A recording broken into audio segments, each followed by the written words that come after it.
My name's Lisa Thorpe, and I am the St. Louis Public Library Social Sciences and Grants and Foundations librarian, and as I declare here on my screen, a professional democracy nerd.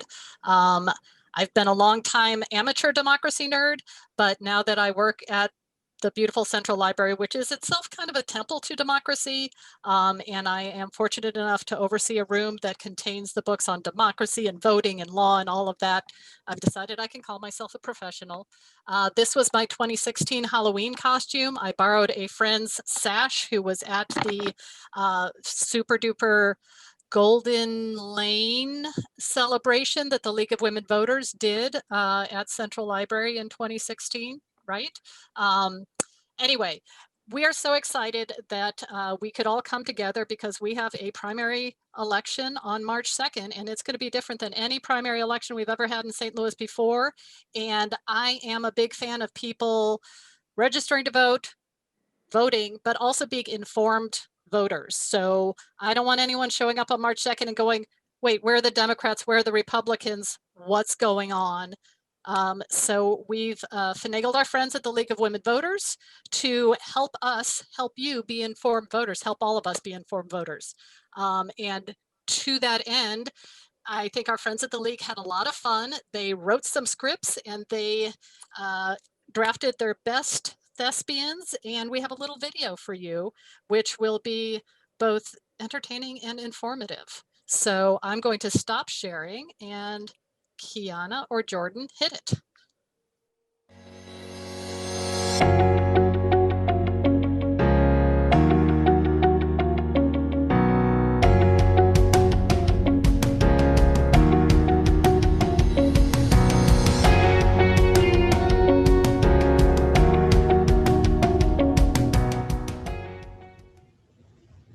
Hey Frank, hey Velma. Hey, how's it going? Good to see you. Where are you? I'm at the Board of Election Commissioners downtown. Wow. Actually, did you all know that in the upcoming primary election, you can vote for more than one of your favorite candidates? Wow, I didn't know that. Really? I guess I'm out of the loop on that. When did this happen? It happened last fall, actually. The city voters passed approval voting by more than 68%. Wait, what's that mean? It means that instead of voting for one person in the March election, we can express ourselves and vote for as many people as we're in favor of. In other words, all the candidates, no matter what party, are going to be together on the same ballot, and we can vote for as many as we think would do a good job in that office. So when I go to the polls on March 2nd, I can vote for more than one person for mayor? That's right. And not only for mayor, you can vote for more than one alder person too, if your alderman or alderwoman is up for election. Okay, but tell me again why this is a good idea. Well, it corrects past problems in elections, like how many times a city candidate was elected to office without a majority of the vote. If you take office without a majority of the vote, you're really not representing a good share of the vote. Yep.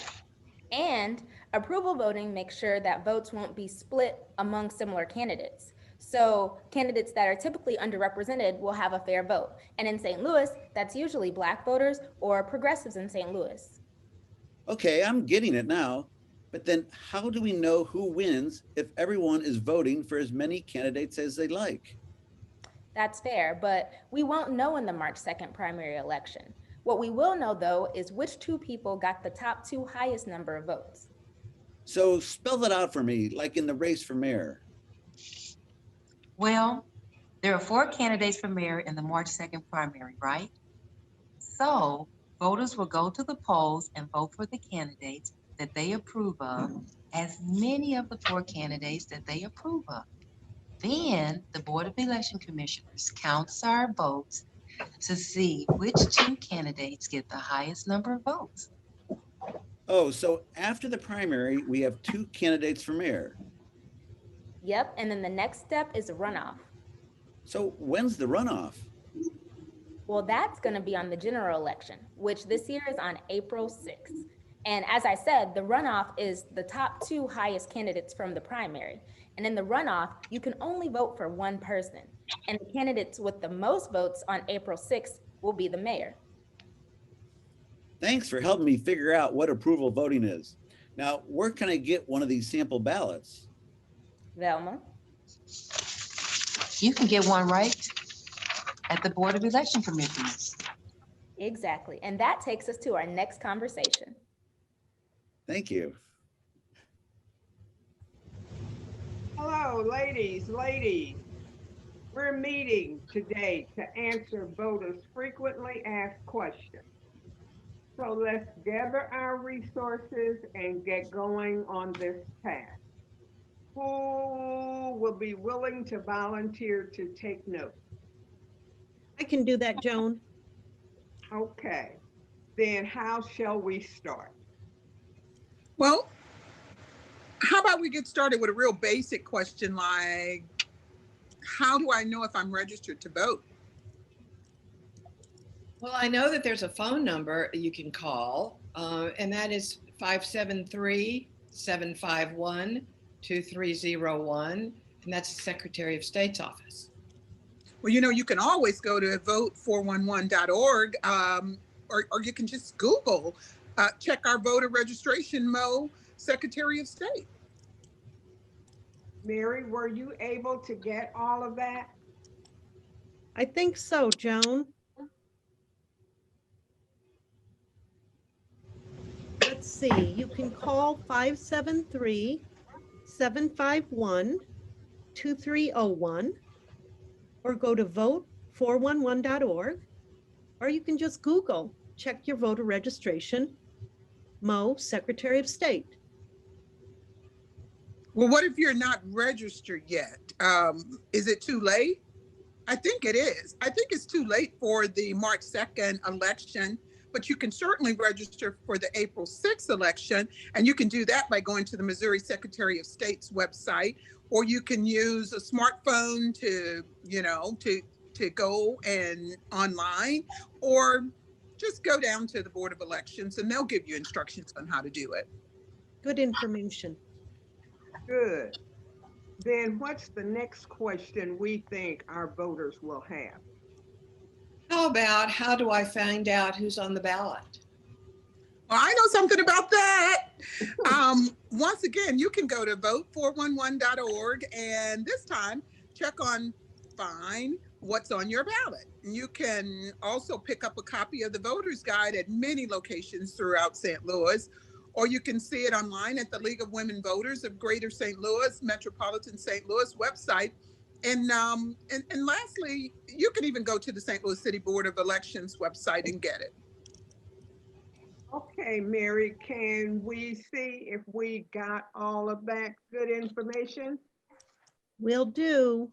Let's see, you go to vote411.org, or you can get it from the voter's guide, which is at lots of handy locations in St. Louis, or the League of Women Voters of Metro St. Louis website, which is my.lwv.org.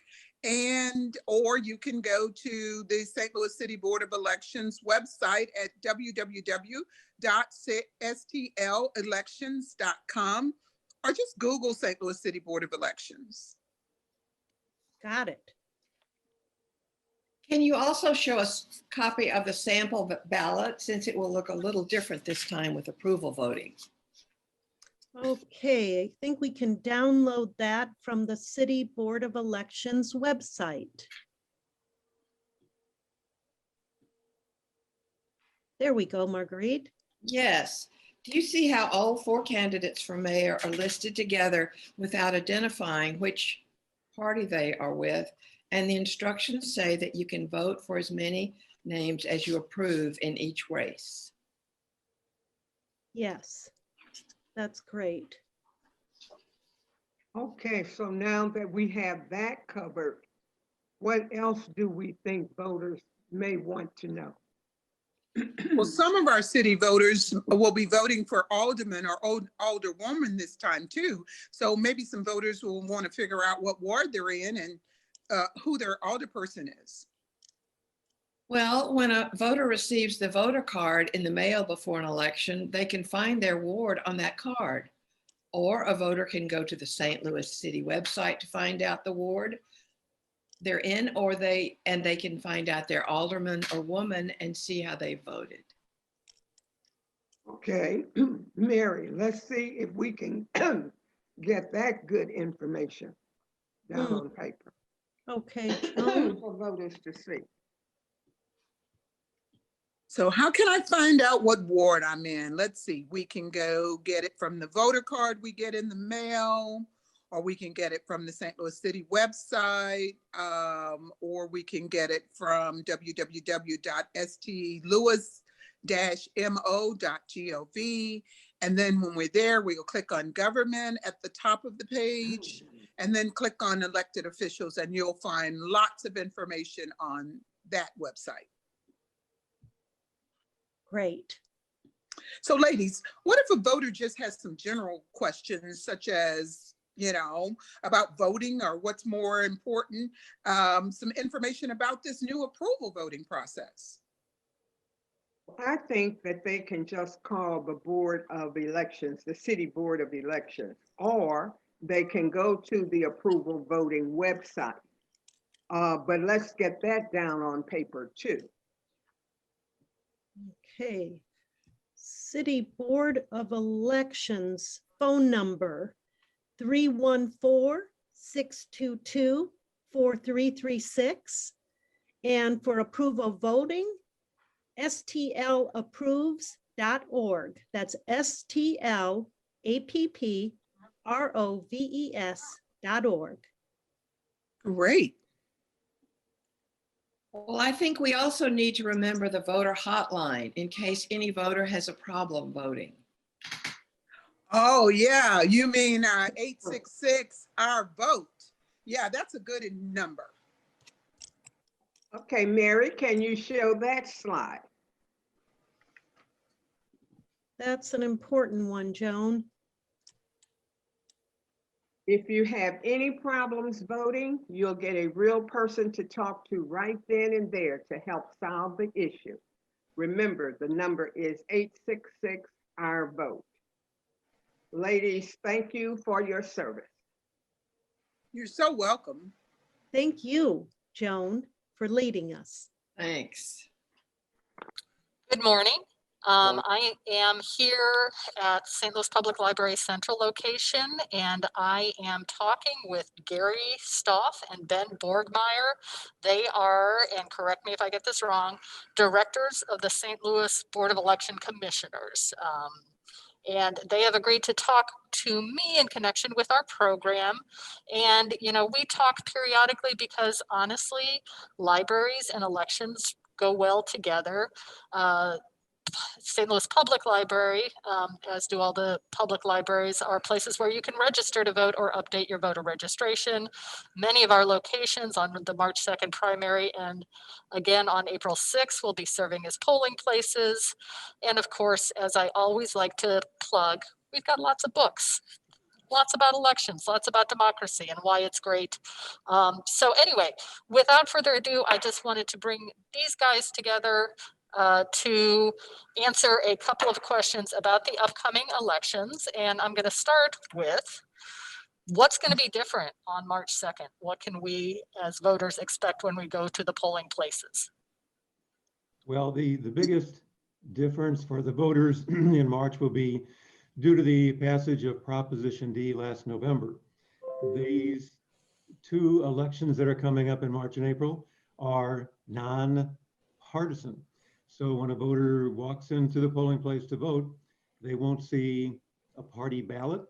They won't see Democrat, Republican, Green, any other. Every ballot will look the same and all the candidates will be identified as being on the ballot. It'll say IND for independent, which is an abbreviated version of nonpartisan. And so the other interesting aspect is that voters can vote for as many candidates as they wish for a given office. So for the office of mayor, for example, there are 4 candidates and a voter could vote for, excuse me, 1, 2, 3, or all 4. And then the top 2 vote getters for every position will then have their names appear on the April ballot. Okay. Excellent. And I know that this will be, we're going on a full year of voting with COVID. I worked at the March 2020 election, and that was at the, very beginning when we were like, is this a thing? We definitely had hand sanitizer, but, I know that we've ramped up our safety efforts since then. What's going on in terms of what should voters know so that they know that they will be safe when they go to vote? Ben? So I'll just say, the last question about what is different. So voters who voted in November, polling places will look a lot like they did in November this time. So the same safety precautions that we used in November, such as social distancing, and also people that work lines to try to maintain social distance and remind people, those same precautions will still be in place. We're asking obviously all voters to wear masks when they enter the polling place. Voters that don't wear masks, they could ask to be accommodated curbside, but we are really trying to protect the voters in the polling place. Also, hand sanitizer will be available at all locations, and also surfaces will be sanitized just like they were in November. Any commonly touched surfaces will be sanitized. So as far as what was different, Proposition D caused a lot of changes, but we're trying to protect the environment of voting the same as we did in November. Okay, that's great. And then I just wanted to wrap up by saying, so we're all going to show up and vote, and we're going to pick as many candidates as we want on this nifty new nonpartisan ballot. And then the polls will close at 7 p.m. And then what happens?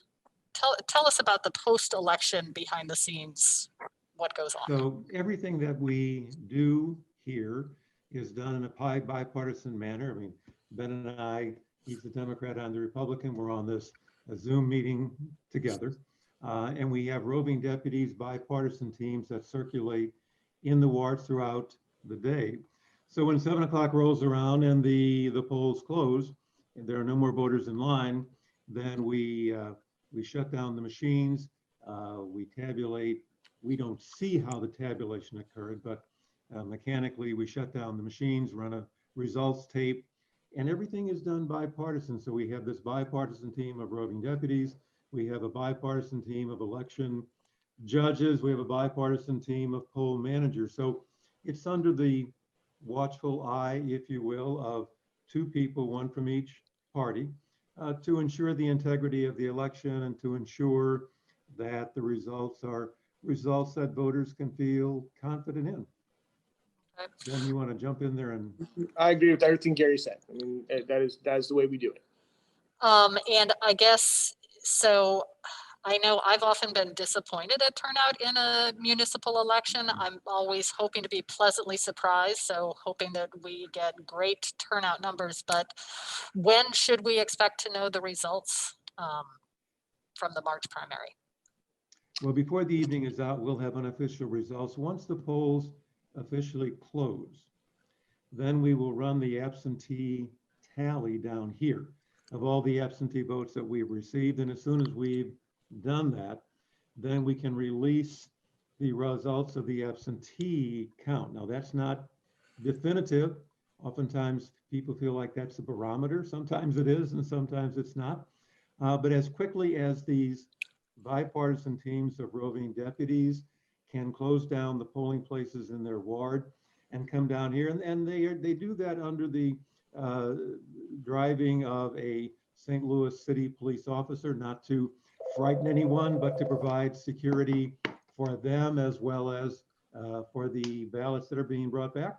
And then once those come in, as quickly as we can, we will tabulate the results that were on the memory cards that are in the machines. Sorry about that. And feed that information into the central computer. And we will likely make at least one sort of mid-evening disclosure or announcement of partial results up to that point. But as the cards start coming in with more frequency, so we'll probably do at least, we'll do one for sure of absentee. We'll do one kind of mid-evening of what we have at that point, and then we'll do our final result. And our game is always to make the 10 o'clock news, and hopefully sooner than that. All right. Well, I'm sure that wasn't a staged phone call because I know that you guys are very, very busy, but in recognition of that, I don't want to keep you, but any final closing words? If I could just say, absentee voting is open now. If people want to vote, and they have a qualifying reason to vote absentee, we're available here at the election board at 300 North Tucker for people to vote in person. And just a reminder for people who are trying to vote absentee by mail, the deadline is next Wednesday at 5 o'clock. So just have those two things in mind for voters. And that's all I'd like to close with. Okay, and if they wanted to come vote absentee, can they find the hours just on the website, or what's the easiest way? Okay. Yeah. Okay. Well, I really appreciate your time. I know you've got an election to run. I will see some or both of you on March 2nd, maybe, but thank you again for all that you do and for spending some time with me this morning. Be well, stay warm, wear a mask when you're outside. You know the rules. Thank you. And thank you so much for having us. We appreciate the collaboration with the St. Louis Public Library. Absolutely.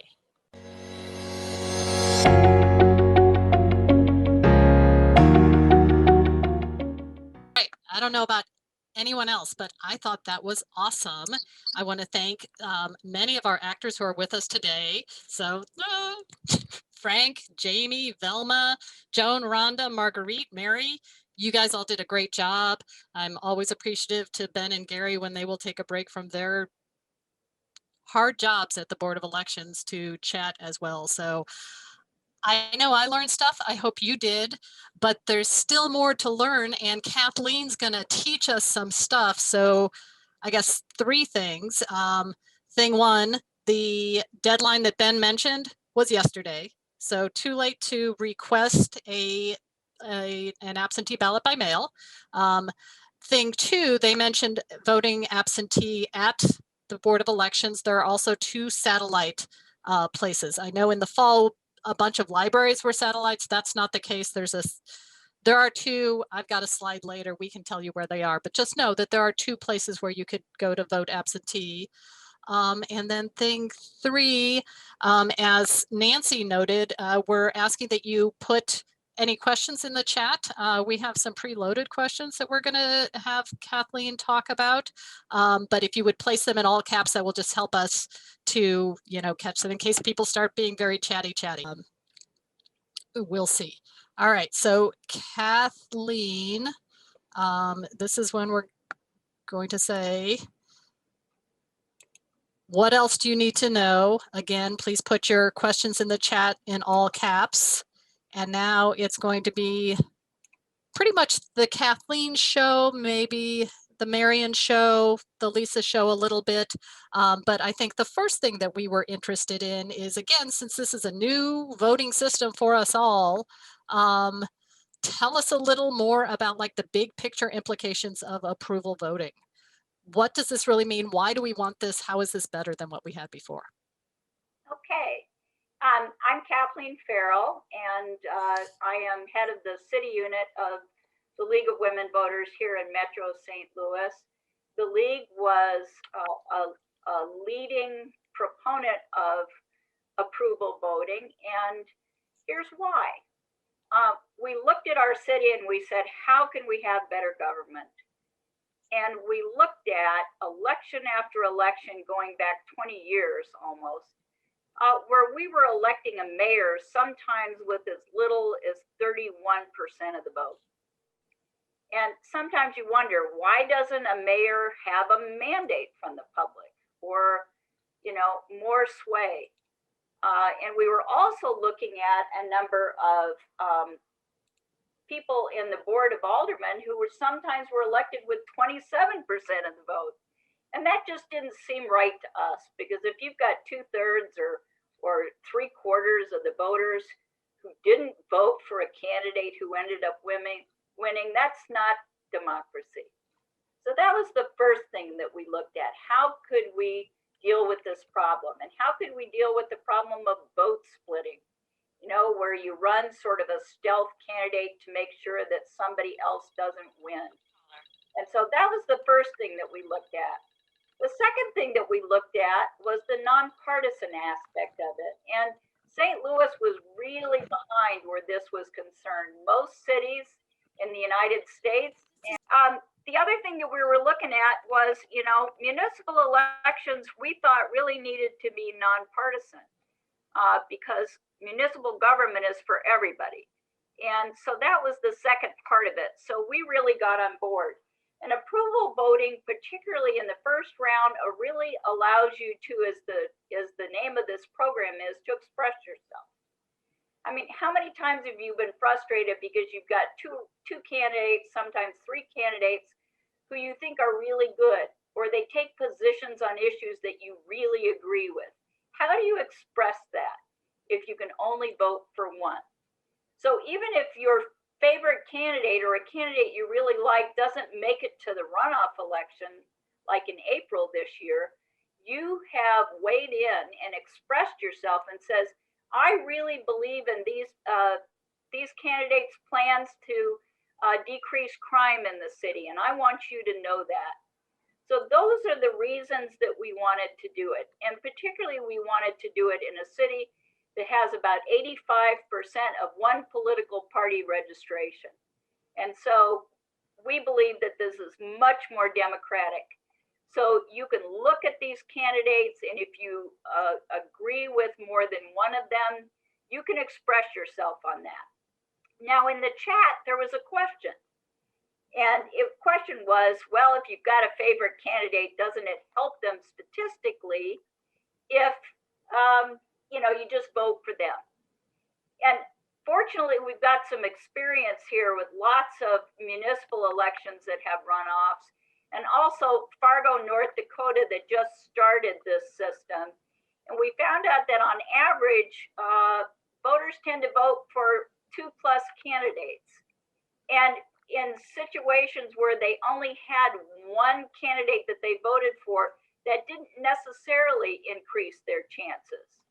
And you may have heard of ranked choice voting, where, you know, your ranked choice, here's my first choice, my second choice, my third choice, my fourth choice. And this actually has proven to be more fair and turns out to elect people who've got the majority of people who support them. Just as sort of a little bit of humor here, I'm proud of the fact that the American Association of Mathematicians, and they ought to know about this, uses this system in their professional association. And so do lots of other professional organizations. So that's why. Now, Lisa, I know that, you know, people sometimes, and we've just had this huge emotional national election, and people say, well, you know, I could vote for president and that really matters, but do my local elections really matter? And they matter to your everyday life more than any other elections. So I thought it might be helpful just to tell you a thing or two about what the offices on this ballot really do, so you know how important they are. I think we have a very competitive election for mayor, and I think that approval voting will really help us here. And the mayor of St. Louis is the chief executive officer of the government. They also have a tremendous amount of power in our state, in our country, because we know that if the mayor of St. Louis has most of the citizens behind them, they're a powerful force. So they not only have the power and the duty to enforce laws that the Board of Aldermen pass, and they can also veto those laws, but they're our face of our city. And it's important that a majority of the voters supported them. Now, the president of the Board of Aldermen is the second office, even though it's not on this ballot, that approval voting applies to. And the president of the Board of Aldermen, and Louis Reed is presently the president of the Board of Aldermen, is the second highest ranking official in the city. This is a very powerful job because they set the agenda. They can decide, you know, just like the Speaker of the House or the Majority Leader of the Senate, you know, what gets on the agenda. That's really, really important. and they preside and run meetings of the board. And that board is made up of 28 aldermen presently, but you know that we voted 10 years ago that in 2021, we were going to decrease the number of wards to 14. So who gets elected is really, really important. Now, the Board of Aldermen, and everybody has an alderman, is the legislative body of the city of St. Louis. And they have the power to pass legislation. And they also serve as a check against the mayor, so that the mayor can't just do what they want. And also in our city, the aldermen are very powerful in working on development in the area, getting services to their constituents in the area. Matter of fact, my alder person in Ward 6 is the person that I go to if I can't solve a problem. And they're known for that. So this is a very, very important person in your life. Finally, the last office that approval voting applies to is the comptroller. And the comptroller is the chief financial officer of the city. Very, very important. They serve on a financial board with the mayor and with the president of the Board of Aldermen, and they together can really make lots of decisions. And you may notice on your ballot that Darlene Green is running unopposed. And I think that, you know, that will change as the years go along, and we'll get a more competitive race there. But that is a very powerful office. These are people that affect your lives.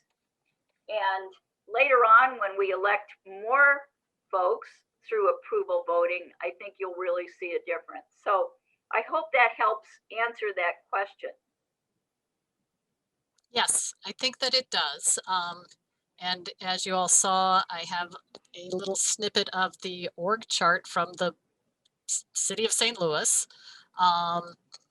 As I also said up front, you know, in addition to voting, registering voting, and, you know, the third important step is being informed.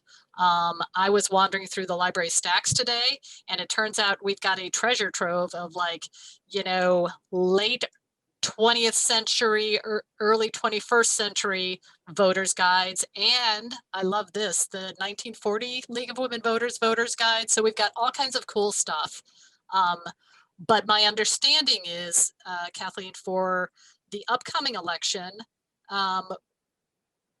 for the March election, we're going to be all digital, correct? We are. And if you want to start doing your homework before you vote, the voter's guide for the city March 2nd election is up. And all you need to do is to go to vote411.org. And you put in your address and it will bring up your specific ballot. And that's what I did here.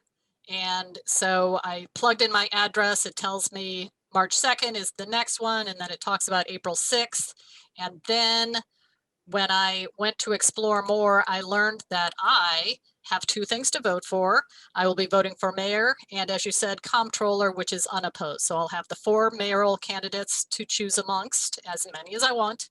And then Darlene Green, the comptroller. I'm in the 8th ward, and I think as a general rule, this time around, it's odd numbered wards with a smattering of even numbered wards for this reason or that reason. Is that right, Kathleen? It is. And I hope that all of you will share this voter's guide information with your friends, because I have to tell you, there are some very hotly contested races in the Board of Aldermen.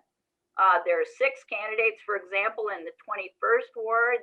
There's a very competitive race in the 5th ward, in the 15th ward. I'm leaving some out. Those are ones that just come to mind now, but those are very active races.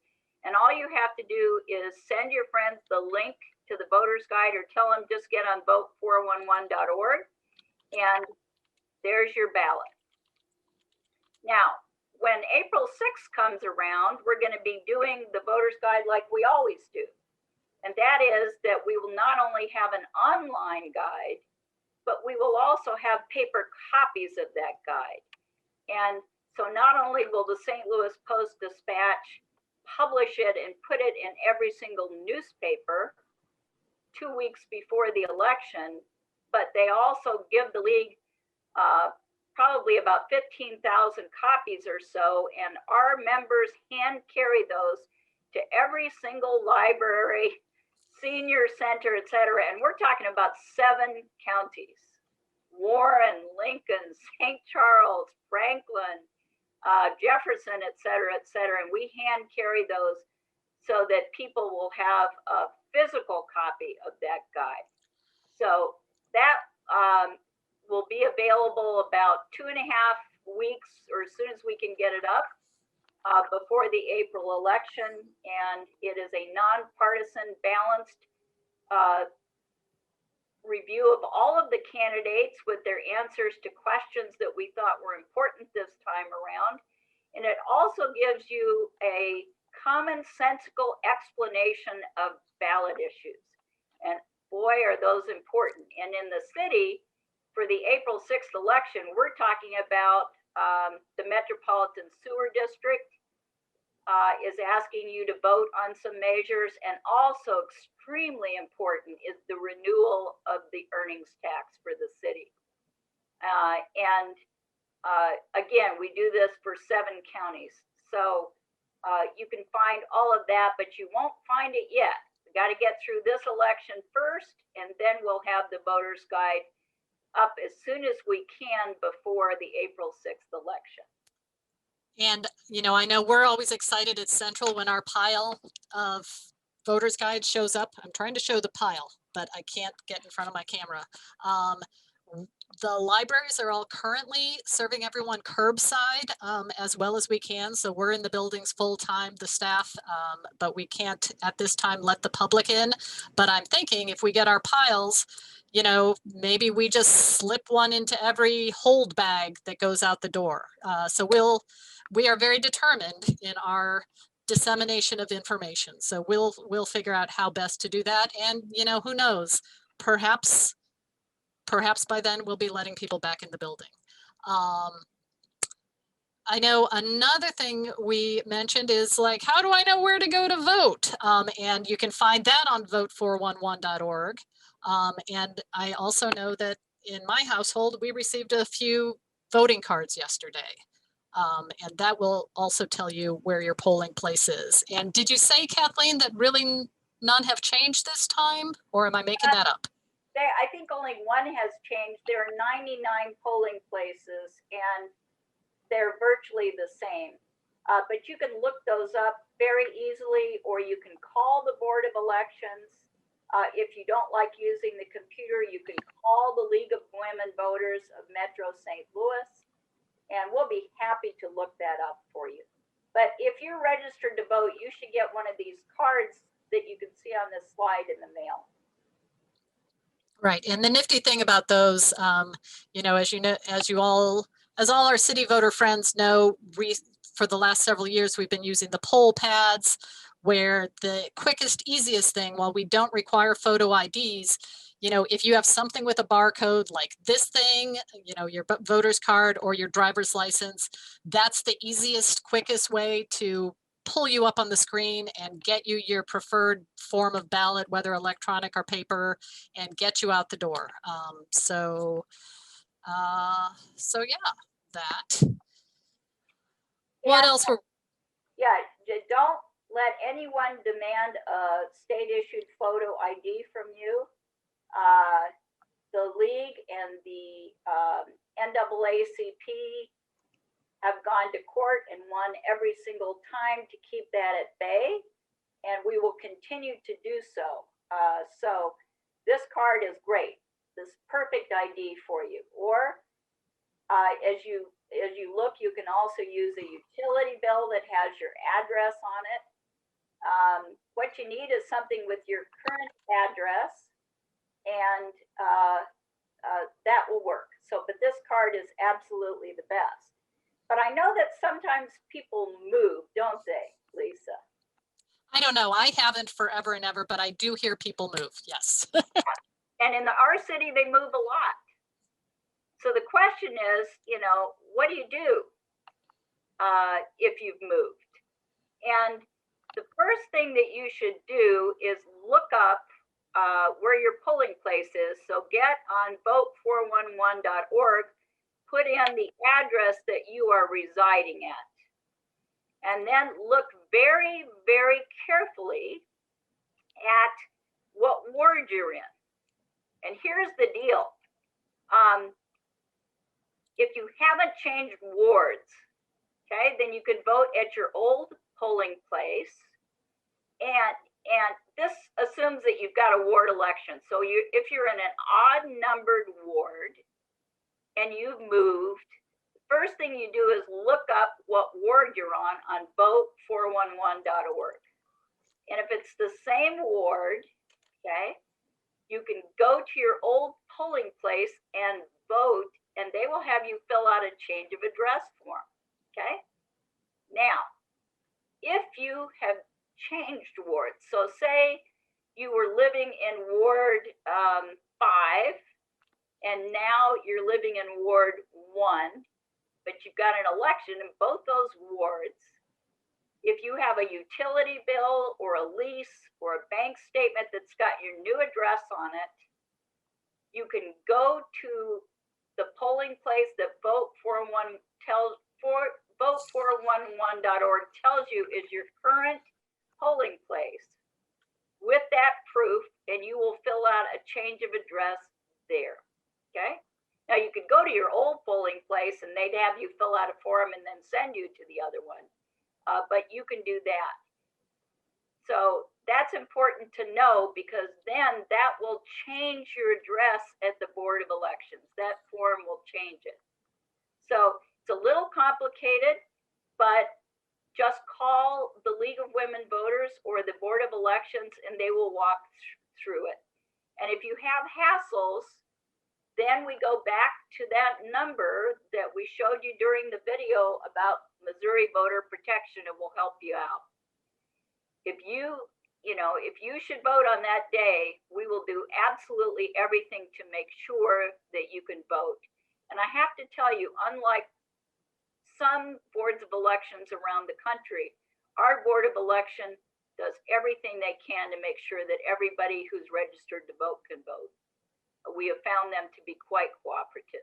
So, we'll all work together on that. Does that answer everybody's questions?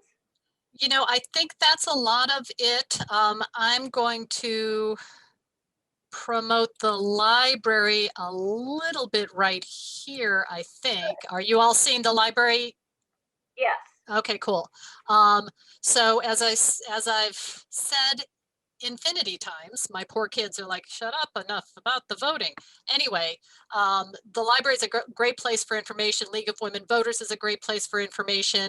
At the library here on our website, slpl.org, if you go to digital content and then you go to A to Z resources, we have under V for voting, all kinds of cool stuff. So we've got the vote411.org link. We've got the Board of Election Commissions. We've got the sample ballot for the March 2nd. We've got the voter registration. So, obviously you could go straight there, but here's a one-stop shop for all kinds of voter stuff. And this is nice. I know in the fall, we would do voter registration drives at the library and someone would be like, I think I'm registered. And so this would allow us to just hop on the computer here, look them up on the Secretary of State's site and say, yes, you are. And a lot of people who come to the library, they're registered voters, which is great. Or we would say, actually, you are not, or you were registered in the county. Do you live in the city now? Yes, I do. It's a whole different system and we could get them registered. So I am a shameless library promoter, so I had to plug that. See, we've even got state of Illinois. All right, and I did see one other question, a follow-up on whether it makes sense to vote for your favorite candidate. Lisa, not me, asked if you have a favorite or only one favored candidate, then I think statistically it would help your candidate to only vote for that one. So I don't know if you have thoughts on that, Kathleen, but I guess what was helpful to me when I was like wrapping my head around this was when someone said, you know, say there are, let's see, there are 4 candidates here, sorry. Say there are the 4 candidates and you really like 2 of them. So this is not exactly that situation, but if you like 2 of them, in the old days, you could only vote for one. And say these 2, their planks, their platforms are fairly similar. So you like, you know, they're pretty simpatico with how you are feeling about the world, but you could only vote for one. And so say half of the people that felt that way voted for this one and half of them voted for the other one, then they each get 25% of the votes. This guy over here, sorry, this guy over here, he got 28% of the votes and you don't like him at all. And he ends up winning with 28% of the vote, whereas these people together with their similar platforms, together they got 50% of the votes. So in this system, I'm going to vote for both of them on the hope that, you know, one, you know, maybe they'll end up against each other and then I'll have the tough decision. But yeah, so Kathleen, what would you say about statistically whether it makes sense to just vote for one? Well, the whole point of this is to vote for people that you approve of. And statistically, and again, it's the American Mathematical Association that I'm, you know, rely on the most.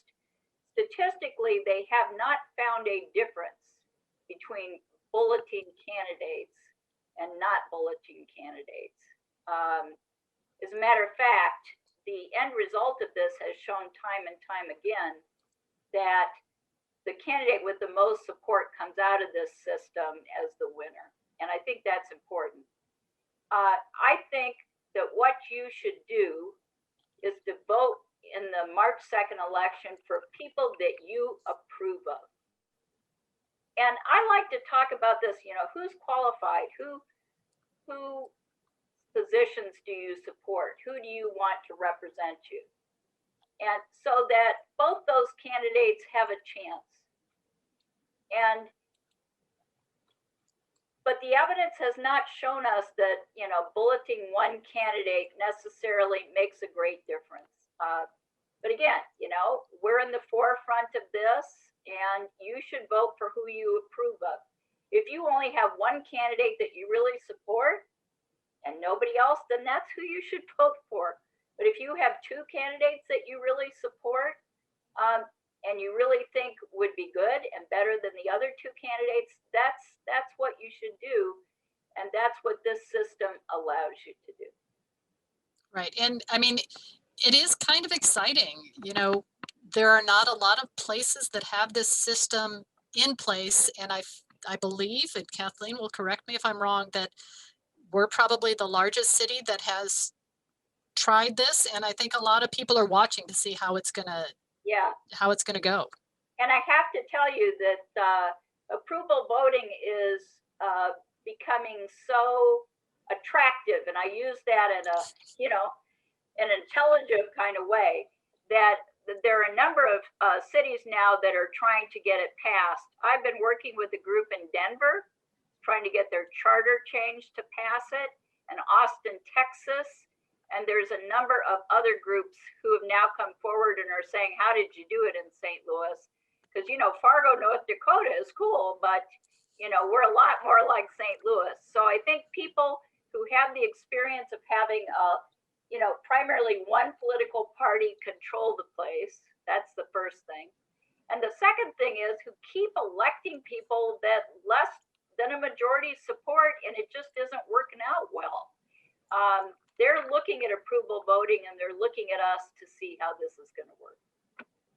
Right. And I'm hoping that we all will spread the word, tell 2 friends, they'll tell 2 friends, and that people will get excited. I really do want high voter turnout. I do. And I, you know, we don't know how this is going to work this way, and it also came up awfully fast. But we had the opportunity to put it on the ballot, so we did. It's going to take a little bit of time. I also wanted to circle back to something, you know, when Lisa is promoting the library, and it's the best library system I've ever lived in. I can also tell you, for those of your friends and your family members, maybe your grandparents, your great-grandparents who are not so comfortable with the computer, boy, this is a great opportunity for you to sit down with the younger folks in your family, get on the computer with them, and go through Lisa's list, starting with vote411.org, and have them help you with this. Because what you're going to be doing is introducing them to the library, and you're also going to be introducing them to how important it is to participate in your democracy. So when you talk to your family and friends about this, that may be a way for people to sit down together and work on this, and also to get the younger folks in your house to help you with the technology. And I hope we can get that message out. Yes, and call, you know, in addition to calling the Board of Elections or the League of Women Voters, call the library, 241-2288. I will drop that in the chat.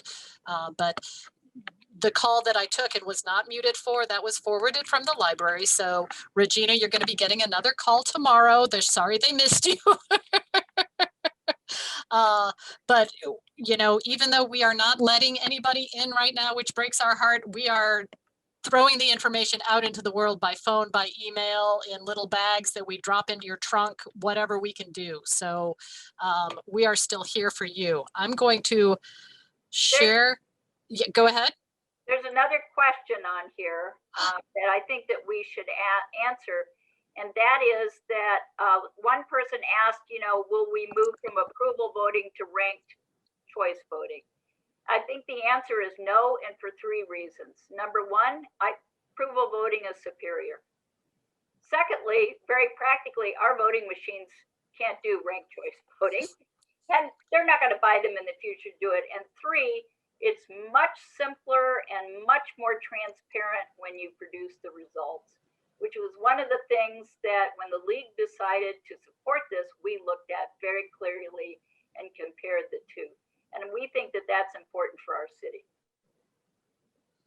All right, and I just popped up another screen to remind people that we're going to be back at it again in April, and which is exciting because I think so many times in St. Louis, people will forget about the April election because for all intents and purposes, the March election is the real election because we live, to be honest, in a single party city. So whoever wins the Democratic primary is going to be mayor or your alderman or whatever. So I'm excited to show up in April and have something to vote for in terms of elected office. But also, you know, we've got St. Louis Public School Board members. I think there are three that we need to fill, 3 spots that we're going to need to fill there. And as Kathleen said, MSD bond issue, and they've got some charter amendments and the very important earning tax approval. Yeah, and I think we've got a very hot mayor's race and some other hot races. And I'm very much hoping and thinking that turnout in the April election will increase, and that will help our school board. Our schools need our support, and we need to pick 3 very good people. We have 10 candidates. The League of Women Voters will be doing a couple of candidate forums for the Board of Elections, so look for some press releases on that. Yeah, it's exciting times. Democracy is exciting, although as I've told people, elections should be boring. So let's get excited about going to vote and then have a really boring, they're just going to count the votes and they'll tell us who won the 2 top spots, and then we'll go again in April. Here I've just got some sticker. You can get, we give out stickers if you register to vote at the library, no big deal. And of course we've got the books, so many books. And you know, thank you in advance for voting. Your vote is a terrible thing to waste. Let your voice be heard. And it has been such a pleasure having you all together. working with the League of Women Voters. Thank you, Kathleen. Thank you, everyone. I see we are coming up on 7 o'clock, which is when we're done. But Kathleen, any final inspirational words for us? This is being recorded, so push it out to all of your friends and your network. And the other thing is sometimes we get really discouraged about what's going on in our state capital or national government. But here, we're on the road to making real change in St. Louis. We can do it. So let's make our own government as good as we can. Go out and vote. That was a great inspirational message. Thank you, Kathleen. Thank you, League of Women Voters. Thank you, everyone, for showing up. And as Kathleen said, we think we're recording it. If all goes well, that will be on the St. Louis Public Library YouTube page, and we will get that to our League of Women Voters friends, and we will just push this relentlessly, and we will see you at the polls on March 2nd. Call us all if you have any questions. If you received an email from me about registration, I'm going to email that group with all the links and all the phone numbers and all the information. If you did not get an invite from me, if you heard about this some other way, get in touch with me, have the person who told you get you in touch with me, and we'll get you that information. Thank you, everyone. Stay warm, be well. May the sun shine again tomorrow. Wear your mask, wash your hands, etc. And vote. Don't forget to vote. Yay. Okay, thank you. Absolutely. Thank you all.